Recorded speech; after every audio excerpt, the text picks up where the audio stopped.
हरिः ओं श्रीगुरुभ्यो नमः परमगुरुभ्यो नमः श्रीमदानन्दतीर्थभगवत्पादाचार्यगुरुभ्यो नमः नरसिंहोऽखिलज्ञानमतध्वान्तदिवाकरः जयत्यमितसज्ज्ञानसुखशक्तिपयोनिधिः कल्याणाद्भुतगात्राय कामितार्थप्रदायिने श्रीमद्वेङ्कटनाथाय श्रीनिवासाय ते नमः। व्यासाय भवनाशाय श्रीशाय गुणराशरे हृद्याय शुद्धविद्याय मध्वाय च नमो नमः।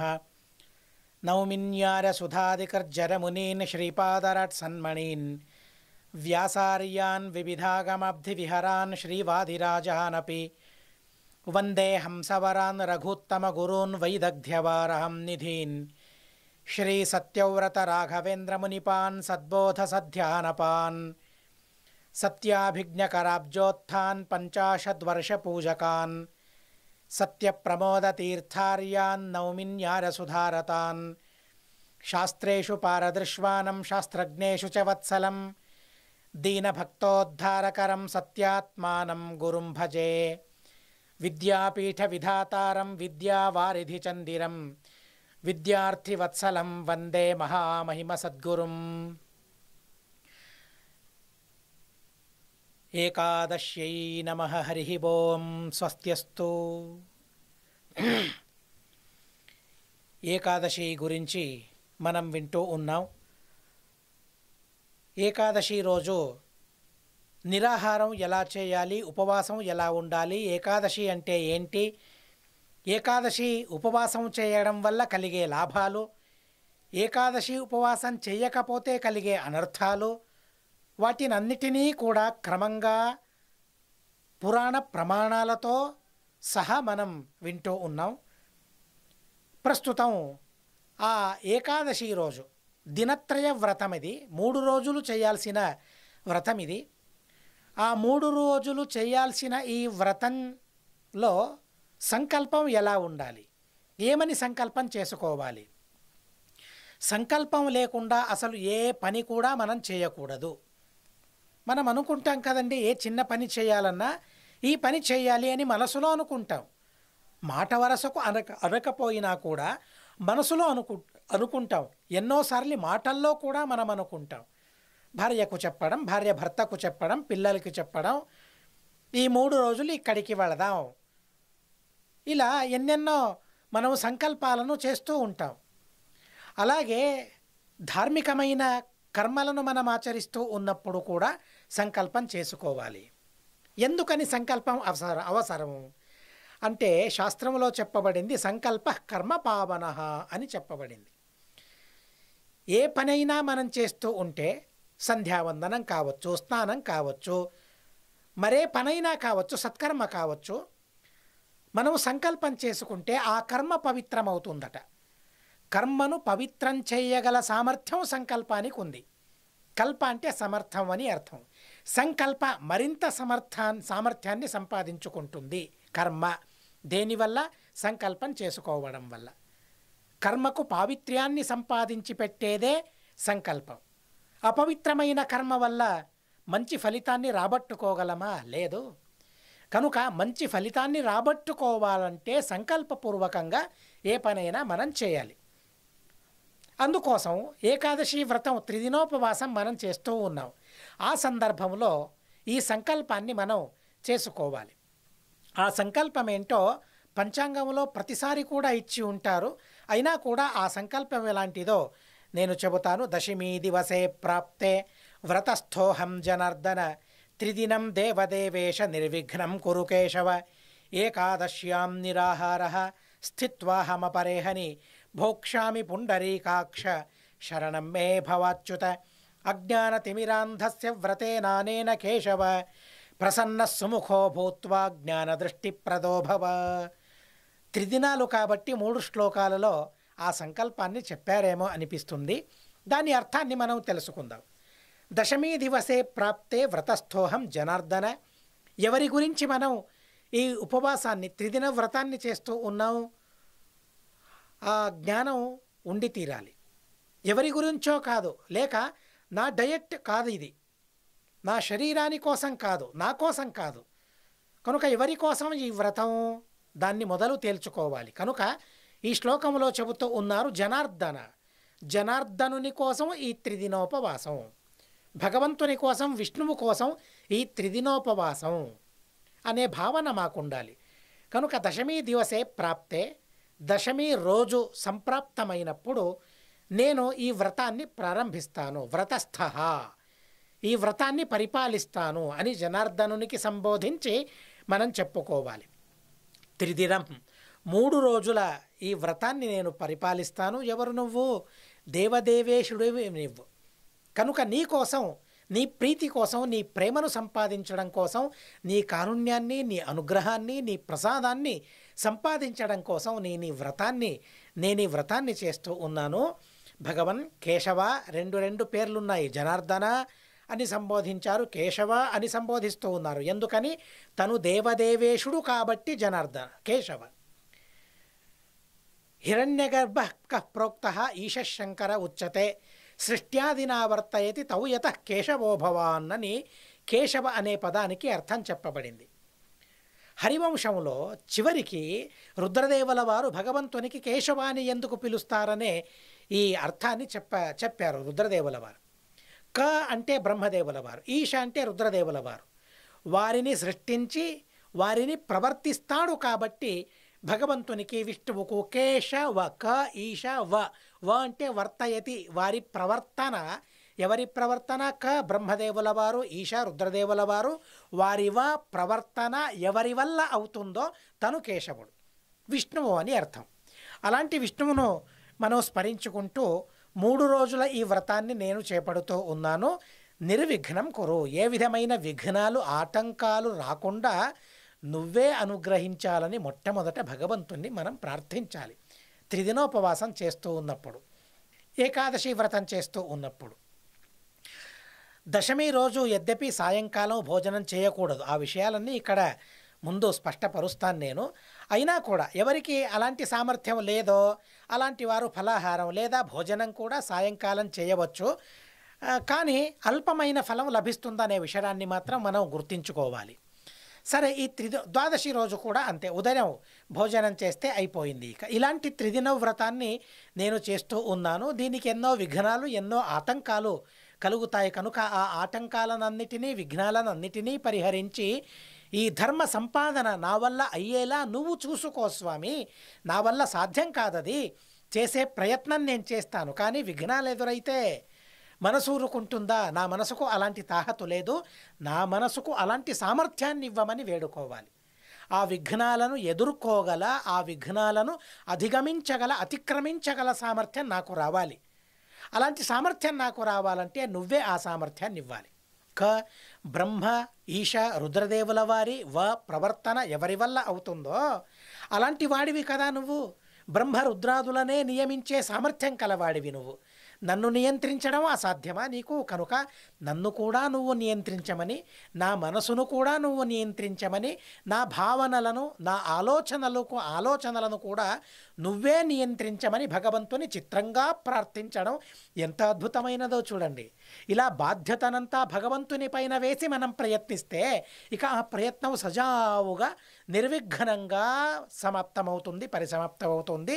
ఈ విషయంలో ఎలాంటి సందేహం కూడా అవసరం లేదు. కనుక భగవంతుణ్ణి అలా మనం ప్రార్థించాలి. తరువాత ఏకాదశి రోజు నేను నిరాహారంగా ఉంటానని సంకల్పం చేసుకోవాలి. ఆ శ్లోకం ఏకాదశ్యాం నిరాహారః స్థిత్వా అహం అపరే అహని భోక్ష్యామి పుండరీకాక్ష శరణం మే భవాచ్యుత. అచ్యుత, చ్యుతి లేనివాడివి నువ్వు.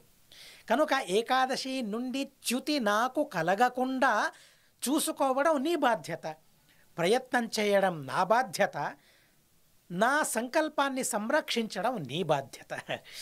ఎంత అద్భుతంగా ఈ భావనలు ఉన్నాయో చూడండి. భగవంతునికి మనకు మధ్య మాటలు ఇవన్నీ. నేను భగవంతునితో మాట్లాడడం, భగవన్ నేను ఏకాదశి ఉపవాసం చేస్తూ ఉన్నాను, దాన్ని సంరక్షించడం నీ బాధ్యత అని భగవంతునితో నేరుగా మనం మాట్లాడాలి. భగవంతునికి నేరుగా మనం వేడుకోవాలి. యద్యపి కళ్ళకు భగవంతుడు కనిపించడేమో, కానీ మనసుకు ఆలోచిస్తే భగవంతుడు కనిపిస్తాడు కదా. అలా మనసులో కనిపించే ఆ భగవంతుని మూర్తి ఏదైతే ఉందో ఆ మూర్తితో మనం మాట్లాడాలి. ఏకాదశి నిరాహారం నేను చేస్తాను, ఏకాదశ్యాం నిరాహార. కొందరు ఈ పదాన్ని వక్రీకరించారు, చాలా చక్కగా వక్రీకరించారు. నీరాహార అని వక్రీకరిస్తారు.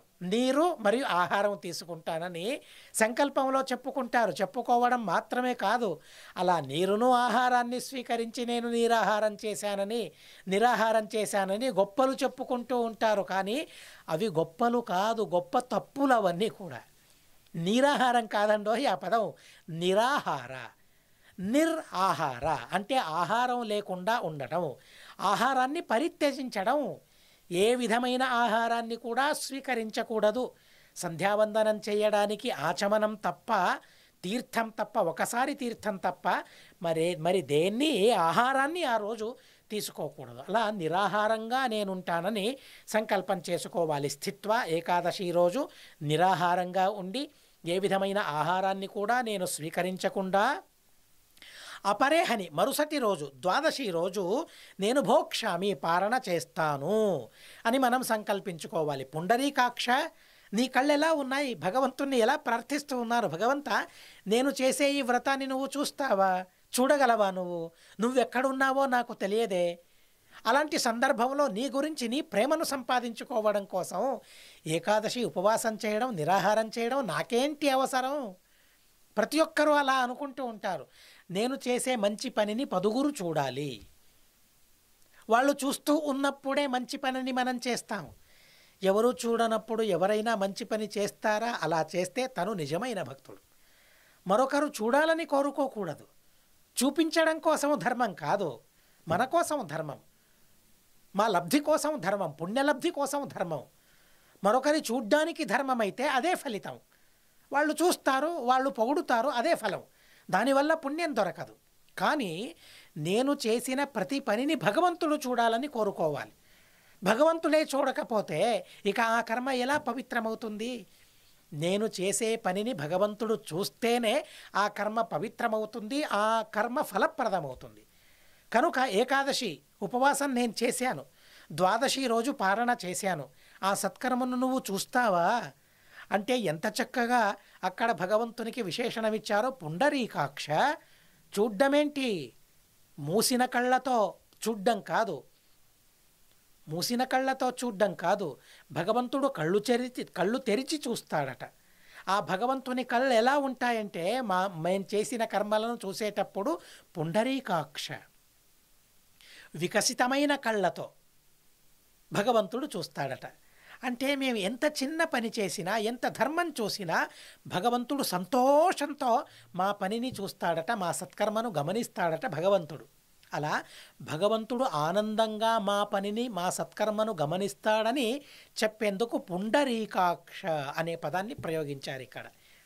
పుండరీకం అంటే కమలం. ఎలా ఉంటుంది? విచ్చుకుని ఉంటుంది. విచ్చుకున్న కమలం, వికసితమైన కమలం. ఆ వికసితమైన కమలం ఎలా ఉంటుందో అలా భగవంతుని కళ్ళు అలా వికసిస్తాయట మా పనిని చూస్తూ ఉన్నప్పుడు. అంటే అంత సంతోషంగా భగవంతుడు మా కర్మలను చూస్తాడట. అలా చూస్తావని ప్రార్థించడం, అలా చూస్తావని ఆ భగవంతుని ఆ వాత్సల్యాన్ని, ఆ కరుణను మనం నెమరు వేసుకోవడం, అది పుండరీకాక్ష అని భగవంతుణ్ణి సంబోధిస్తూ నేను చిన్నవాణ్ణి, నేను చేసిన పని కూడా చాలా చిన్నది, అయినా కూడా విరిసిన కళ్ళతో నువ్వు ఆ సత్కర్మను చూస్తావే, అలా కరుణిస్తావే, నీలాంటి స్వామి ఉన్నావే, అది నా సౌభాగ్యమని భావిస్తూ భగవంతుణ్ణి ప్రార్థించాలట, భగవంతుణ్ణి స్తుతించాలట. పుండరీకాక్ష, చిన్న చూపు నీకుండదు, చిన్న పని నాదైనా చిన్న చూపు మాత్రం నీకుండదు. చిన్న పనిని కూడా పెద్ద చూపుతో నువ్వు చూస్తావు, విరబూసిన కళ్ళతో నీవు గమనిస్తావు, నన్ను అనుగ్రహిస్తావు అని ఆ భగవంతునిలోని గుణాన్ని మనం స్మరించుకోవాలట. పుండరీకాక్ష శరణమ్మే భవాచ్యుత, నాకు శరణమవ్వవు, నాకు సంరక్షకుడు అవ్వవు. శరణమంటే సంరక్షకుడని అర్థం. ఎలాంటి వాడు సంరక్షకుడు కావాలి? అక్కడ కూడా చూడండి ఎలాంటి పదాన్ని ప్రయోగించాడో. నిన్ను శరణు వేడితే అసలు చ్యుతి లేదు నీకు. ఎలాంటి వారిని శరణు కోరాలి? ఎవరికి చ్యుతి అనేది లేదో, ఎవరికి నాశం అనేది లేదో అలాంటి వారు మాకు సంరక్షకుడు అవ్వాలి. ఈ క్షణంలో ఉంటాడో లేడో తెలియని వాడు సంరక్షకుడు ఎలా కాగలడు? కనుక ఒకరిని సంరక్షకునిగా మనం భావించే సందర్భంలో తను ఎలాంటి వాడని కూడా మనం గమనించాలి. భగవంతుడు అచ్యుతుడు, ఎవరి వల్ల భగవంతునికి చ్యుతి లేదు. ఏ కాలంలో కూడా భగవంతునికి చ్యుతి నాశనం అనేది లేదు. అలాంటి భగవంతుణ్ణి మమ్మల్ని సంరక్షించాలని వేడుకోవాలి. ఏకాదశి ఉపవాసం చేశాను, ఆ కర్మనెవరు సంరక్షించాలి? నువ్వే కదా, అచ్యుతుడివి కదా నువ్వు. అచ్యుతుడివైన నువ్వు నా కర్మ అచ్యుతంగా ఉండాలి, నా కర్మ కూడా పడిపోకూడదు, ఎక్కడో క్రింద పడిపోకూడదు నా కర్మ. ఆ కర్మ నాకు ఫలం ఇవ్వాలి. అలా నేను చేసిన ఆ ఉపవాసాన్ని సంరక్షించే సామర్థ్యం నీకు మాత్రమే ఉంది భగవన్ అని ఆ భగవంతునికి వేడుకుంటూ ఆ సంకల్పం చేసుకోవాలట. ఏకాదశ్యాం నిరాహార స్థిత్వాహం అపరేహని భోక్ష్యామి పుండరీకాక్ష శరణం మే భవాచ్యుత అని భగవంతుణ్ణి వేడుకుంటూ ఏకాదశి ఉపవాసాన్ని చేయాలట. ఈరోజు మరో సౌభాగ్యం మనందరిది కూడా, వైకుంఠ ఏకాదశి. రేపు ముక్కోటి ద్వాదశి. శ్రీనివాస కళ్యాణంలో మనం ఓ శ్లోకంలో ఈ మహిమను మనం తెలుసుకుంటాం. ముక్కోటి ద్వాదశి రోజున 33 కోటి దేవతలందరూ కూడా 33 కోటి దేవతలు అని చెప్పారు. అలా 33 కోటి దేవతలందరూ కూడా ఆ స్వామి సరోవరంలో స్నానం చేయడానికి వస్తారట.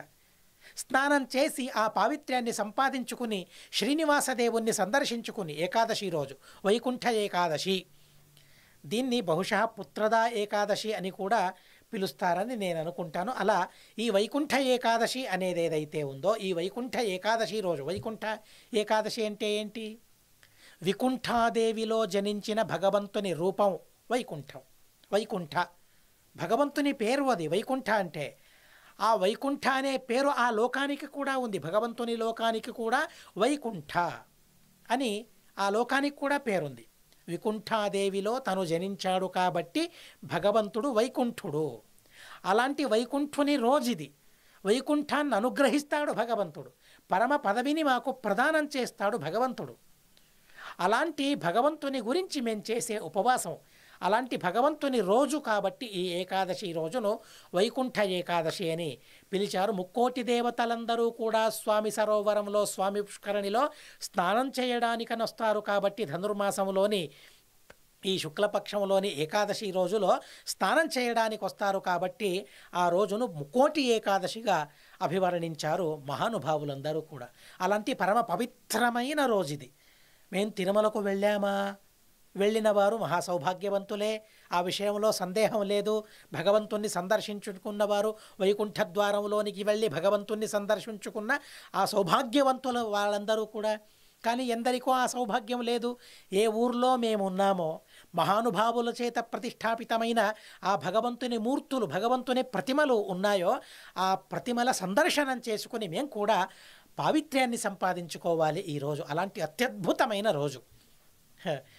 పరమ పూజనీయులైన శ్రీమద్ రఘుత్తమ తీర్థ శ్రీపాదుల వారి ఆరాధన మహోత్సవము ఈ సందర్భంలో జరుగుతుంది. దశమి, ఏకాదశి, ద్వాదశి, త్రయోదశి అంగరంగ వైభవంగా జరుగుతుంది. ఎవరైనా చూడకపోతే ఓసారి ఆ మనంపుండి, తిరుకోయిలూరు దగ్గర ఉన్న మనంపుండి క్షేత్రానికి వెళ్ళి ఆ వైభవాన్ని తిలకించండి. ఆ వైభవం ఎంత అద్భుతమైన వైభవం అంటే, ఎందరు భక్తులు అక్కడికి వచ్చి తమ తమ కోర్కెలను తీర్చుకుని వెళతారంటే చాలా ఆశ్చర్యం అనిపిస్తుంది. అలాంటి వైకుంఠ ఏకాదశి, ముక్కోటి ద్వాదశి రోజున వారి అత్యద్భుతమైన ఆ సమారాధన మహోత్సవం అక్కడ జరుగుతుంది. అలాంటి పవిత్రమైన రోజులు ఇవన్నీ కూడా. భగవంతుణ్ణి అలా మనం ప్రార్థించాలి.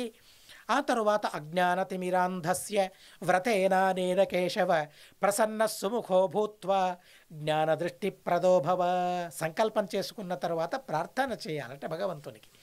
వ్రతం చేసాం, భగవంతుని గురించి మనం వ్రతం చేసాం, తర్వాత ప్రార్థించాలి కదా. ఏదో ఒక అర్థన, ఏదో ఒక యాచన ఉండాలి కదా, దేన్నో కోరుకోవాలి కదా, ఒక ఫలం మనకు కావాలి కదా. త్రిదినోపవాసం చేయడం వలన, ఏకాదశి ఉపవాసం చేయడం వలన ఏం లభిస్తుంది, దేన్ని మనం కోరుకోవాలి అని కూడా ఆ శ్లోకం మనకు చెబుతుంది. అజ్ఞాన తిమిరాంధస్య వ్రతేనానేన కేశవ ప్రసన్న సుముఖో భూత్వా జ్ఞానదృష్టి ప్రదోభవ. నేను ఎలాంటి వాడిని? అజ్ఞానమనే తిమిరంతో చిమ్మ చీకటితో అంధుడైన వాడిని నేను. ఎంత చక్కని మాటలో అసలు పురాణంలోనివి. నా స్వరూపమేంటో నాకు తెలియదు, నా యోగ్యత ఏంటో నాకు తెలియదు, కానీ ఆ పురాణాలను గమనించినట్లయితే ఔరా అనిపిస్తుంది, నిజమే కదా అనిపిస్తుంది, నేను ఇలాగే ఉన్నాను కదా అనిపిస్తుంది. నన్నెంతగా ఎంత నిష్కృష్టంగా నా గురించి తెలుసుకున్నారో చూడండి భగవంతుడు వేదవ్యాసదేవుల వారు. పురాణంలో చెబుతారు, అజ్ఞాన తిమిరాంధస్య, గుడ్డివాడినయ్యా నేను. ఏంటి కనిపిస్తూ ఉంది కదా అంటే బయటిది కనిపించడం కాదు, కనిపించని వస్తువు కనిపించాలి. అంటే నాకు కళ్ళు కనిపించినట్లు భగవంతుని మూర్తి కనిపించాలి, భగవంతుని మూర్తి కనిపించాలి. ప్రస్తుతం భగవంతుడు కనిపించడు, అలాంటి కళ్ళు మనకు లేవు, అలాంటి సామర్థ్యాన్ని మేము పొందలేదు. కనుక భగవంతుని మూర్తి కనిపించినా చాలు ఈ ప్రసంగంలో మనకు. అజ్ఞానమనే తిమిరంతో, అజ్ఞానమనే చిమ్మ చీకటి నా కళ్ళను కప్పేసింది కనుక నాకు కనపడడం లేదు, దేవతలు కనపడడం లేదు, ధర్మం కనపడడం లేదు. ఏది నా ఉన్నతికి కారణమైనదో, ఏది నా సద్గతికి సాధనమైనవో అలాంటివేవీ నాకు కనిపించడం లేదు. కనిపించినా దాని గురించి పట్టించుకోవడం లేదు నేను. అది కూడా ఒక అజ్ఞానమే. అలాంటి అజ్ఞానం చిమ్మ చీకటి ఏదైతే ఉందో దాన్ని నువ్వు పరిహరించాలి. ఈ వ్రతం నేను చేశాను ఎందుకోసం? ఆ అంధత్వాన్ని నిర్మూలనం చేయడం కోసమే నేను ఈ వ్రతాన్ని చేశాను. ఎంత చక్కటి ఫలితమో చూడండి. ఏకాదశి ఉపవాసం చేయడం వలన అంధత్వం దూరం అవ్వాలి. ఎవరైనా గుడ్డివాడిగా ఉండాలని వేడుకుంటారా, ప్రార్థిస్తారా? లేదే. ఈ జ్ఞానాంధత్వం ఏదైతే ఉందో ఇది మొట్టమొదట తొలగిపోవాలి. ఈ చీకటి తొలగిపోవాలి, కటిక చీకటి తొలగిపోవాలి, కటువైన ఈ చీకటి తొలగిపోవాలి. తొలగిపోవాలంటే ఏకాదశి ఉపవాసం చేయాలి. ఏకాదశి నిరాహారం చేసి ఉపవాసం చేసి భగవంతుణ్ణి ప్రార్థించాలి. స్వామి, ఈ పనేదో నేను చేశాను, కానీ నన్ను చీకటి క్రమ్ముకుంది, ఆ చీకటిని తొలగించవు భగవన్. వ్రతేనా నేన కేశవ ప్రసన్న.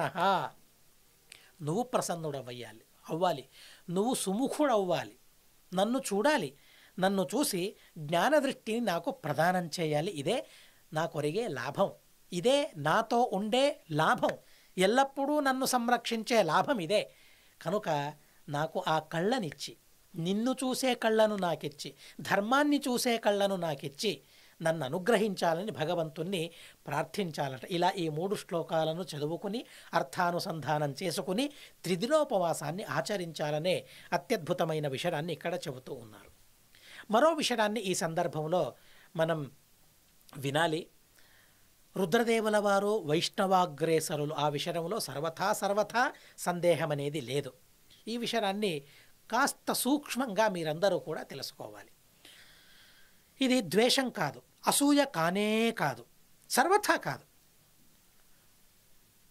కనుక మేము వైష్ణవులం కాబట్టి, వైష్ణవతను సంపాదించుకోవాలి కాబట్టి మనమేం చేయాలి, ఎలాంటి వ్రతాలను ఆచరించాలి అనే విషయాన్ని వృద్ధహారీత స్మృతి, ఆ వృద్ధహారీత స్మృతిలో చెప్పబడింది. శివరాత్రి అంటే అందరికీ పరమ పవిత్రమైన రోజు, పరమ పవిత్రమైన పండగ, ఆ విషయంలో సందేహం లేదు. అయినా కూడా ఎవరైతే శివభక్తులు ఉన్నారో, శివభక్తులైన వారు శివరాత్రి రోజున ఉపవాసం చేస్తారు, చేసి తీరాలి వారందరూ కూడా. కానీ వైష్ణవులు ఎవరైతే ఉన్నారో శివరాత్రి రోజు ఉపవాసం చేయకూడదు. ఇలా చెప్పినంత మాత్రాన వీరందరూ కూడా శివద్వేషులు అని కొందరంటారు. అలా అనకండి. రుద్రదేవుల వారు లేకుంటే అసలు బ్రతుకే లేదు, మా బ్రతుకు లేదు, ఏ సందేహము లేదందులో మాకు. మరో దృష్టాంతాన్ని మీకు ఇస్తాను. కృష్ణాష్టమి రోజు ఉపవాసం చేస్తాం మేము, కానీ రామనవమి రోజు ఉపవాసం చేస్తామా? లేదే. రామనవమి రోజు ఉపవాసం చేయకూడదని చెప్పినంత మాత్రాన రామద్వేషులం అవుతామా? భగవంతుని ఏ అవతారం రోజు కూడా ఉపవాసం చేయరెవరు. నరసింహ జయంతి కొందరు మాత్రమే, ఎవరికి నరసింహస్వామి కులస్వామి అయినాడో వారు మాత్రమే ఉపవాసం చేస్తారు. ఆ ఉపవాసం కూడా ఫలహారం తీసుకుని ఉపవాసం చేస్తారు. కొందరు ఉపవాసం చెయ్యరు, భోజనమే చేస్తారు. ఉపవాసం చేయనంత మాత్రాన నరసింహస్వామి యొక్క ద్వేషులు అని తీర్మానించాలా? కాదండి. అవన్నీ నియమాలు, నిష్ఠగా పరిపాలించాలి. శివరాత్రి రోజు ఉపవాసం చేయనంత మాత్రాన శివద్వేషులని తీర్మానం చేయడం ఎంత సబబండి? సముచితమైనదా? కాదే. అందుకే నేను దృష్టాంతాలను ఇచ్చాను. కృష్ణాష్టమి రోజు ఆ రోజు కూడా నిరాహారం చేయాలి, పూర్ణంగా నిరాహారం. కొన్ని రోజులైతే 2 రోజులు ఉపవాసం వస్తాయండి జయంతి వచ్చినప్పుడు. తెలుసు కదా, ఉత్తిథి ప్రోచ్యతే సద్భి తిథి భాంతేచ పారణం అని ఒక నియమం. ఆ తిథి కూడా ముక్తాయం అవ్వాలి, నక్షత్రం కూడా ముక్తాయం అవ్వాలి, అప్పుడు పారణ చేయాలని ఉంటుంది. కొన్ని రోజులు 2 రోజులు, 2వ రోజు రాత్రి పారణ చేయాల్సిన ప్రసంగం వస్తుంది. కొన్ని సందర్భంలో మరుసటి రోజు ఉదయమే వస్తుంది. ఇలా ఎన్నో విచిత్రమైన ఆచారాలు ఉన్నాయి. కనుక ఆ ఆచారాలను తిరస్కరించడం న్యాయం కాదు. కనుక దయచేసి నా నా నా ప్రార్థన అందరికీ కూడా, వీరు శివరాత్రి ఉపవాసం చేయరు, వీరందరూ కూడా శివద్వేషులు అనకండి. శివద్వేషాన్ని చేస్తే తమస్సుకు వెళతారు, అసలు వారికి సద్గతి లభించదు శివద్వేషులకు. ఆ రోజు విచిత్రంగా రుద్రదేవుల వారిని ఆరాధిస్తాం మేము, ఆరాధించి తీరాలి. ఏంటి, రుద్రదేవులు ఒకరికి మాత్రమే సంబంధించిన వారా? కాదే. కనుక ఆ విషయం మాత్రం చాలా జాగ్రత్తగా, చాలా సూక్ష్మంగా మీరు వినాలని నా కోరిక, ప్రాంజలమైన నా కోరిక. ఎందుకంటే ఆ విషయాన్ని నేను చెబుతూ ఉన్నాను కాబట్టి. పుణ్యాద్ విష్ణుదినాత్ అన్యన్ నోపోష్యం వైష్ణవైస్సదా తథా భాగవతాదన్యో నార్చనీయో హి కుత్రచిత్. పరమ పుణ్యమైనది ఈ విష్ణుదినం. విష్ణుదినం అంటే ఏకాదశి. ఆ ఏకాదశి రోజు నిరాహారంగా ఉండాలి. అది తప్పితే మరో రోజు ఉపవాసం ఉండకూడదు. కనుక శివరాత్రి విష్ణు భక్తులు ఉపవాసం ఉండకూడదు. విష్ణు పరముడు, సర్వోత్తముడు అని నమ్మిన వారు ఉపవాసం ఉండకూడదు. శైవ భక్తులు, శివభక్తులు ఉపవాసం ఉండాలి. అది కూడా శాస్త్రంలో చెప్పబడింది. అది వారి నియమం, అది వారి ఆచరణ.